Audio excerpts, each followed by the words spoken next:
It's time again for the Insiders with Chuck Chvala and Scott Jensen, sponsored by the Wisconsin Counties Association and the Tommy G. Thompson Center on Public Leadership.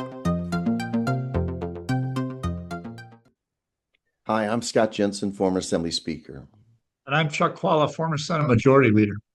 And we're the Insiders. Chuck, fascinating topic this week between the federal government and state government. A few years back, the federal government created a loophole which allowed for the creation of these highly concentrated THC products to be sold as gummies and drinks in stores all over the state, all over the country.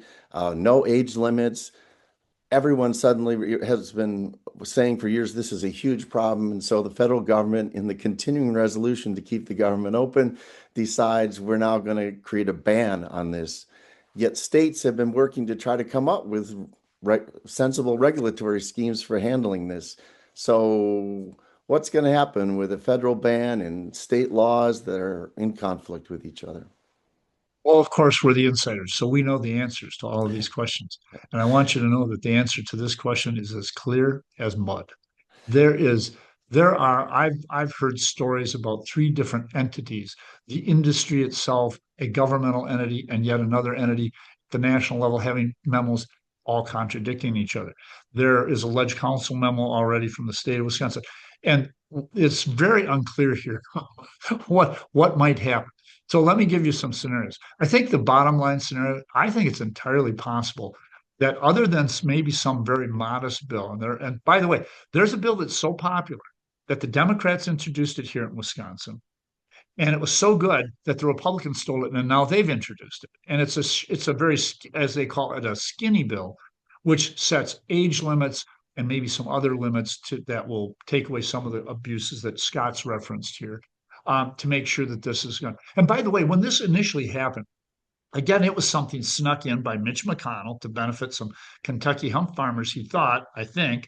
But then there opened up this door opened wide, as Scott pointed out, so that you can get gummies that are way off the charts in terms of people should not be taking this level of THC in, because it created kind of an exemption in the marijuana side. So as you know, there are 41 states now that have some form of legalization for marijuana.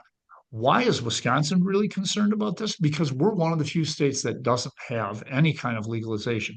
And so what's wild about this has been included even in other legislation that's being proposed out there. The Speaker of the Assembly is trying to do something. But by the way, the Speaker of the Assembly is probably the major reason why we don't have any kind of legal marijuana here in Wisconsin.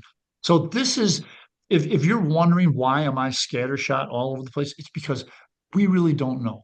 I think what may happen here is either nothing, because remember, it's hard, Scott and I know it's hard to pass a standalone bill when all you've got left, I assume they're not going to take this up in December. So we're talking about in that brief period before they leave to go off to campaign, is something going to pass? If it does, probably just the skinny bill. And what does that do? What does that make legal? There are some people saying that given the national legislation, and there's a 365-day deal, people in this industry in Wisconsin could be out of luck by November of next year. Is it possible that there will be an interim where these things won't be allowed? Maybe. What does that do to the industry? Quite a lot, I would expect. So a lot of things are in the mix here. I don't know what's going to happen. Scott may have greater insight, but I certainly am conversant with it and have heard from a lot of people on both sides and all sides of this issue. There's not just one or two sides. There are multiple sides to this issue.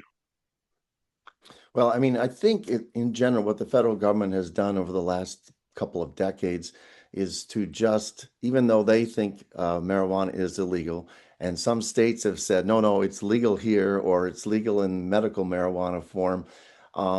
They've just decided, the federal government, not to prosecute and to let states set up their own regulatory regimes regarding this product. Then the feds create this huge loophole for THC, and people thought, well, it's just, a light thing for people. And they're able to concentrate this thing to where it is just extraordinary and is very dangerous, and it's available to kids. So I think the smart thing for states right now is to go ahead to pass their own regulatory regime, because I think the feds are unlikely to resolve this issue in 26. It's already causing trouble. They caused the mess in the first place. Now they've caused another mess. It's a $28 billion industry in the United States. There's lots of people who've put their life savings into these businesses.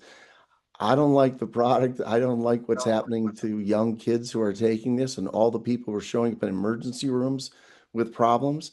I think it's smart for us to pass Senator Teston's bipartisan bill, and just say that, intoxicating products are only for people who are over 21, and you can't have a product that's any more intoxicating than the new federal law allows. If we could get there, that would be good.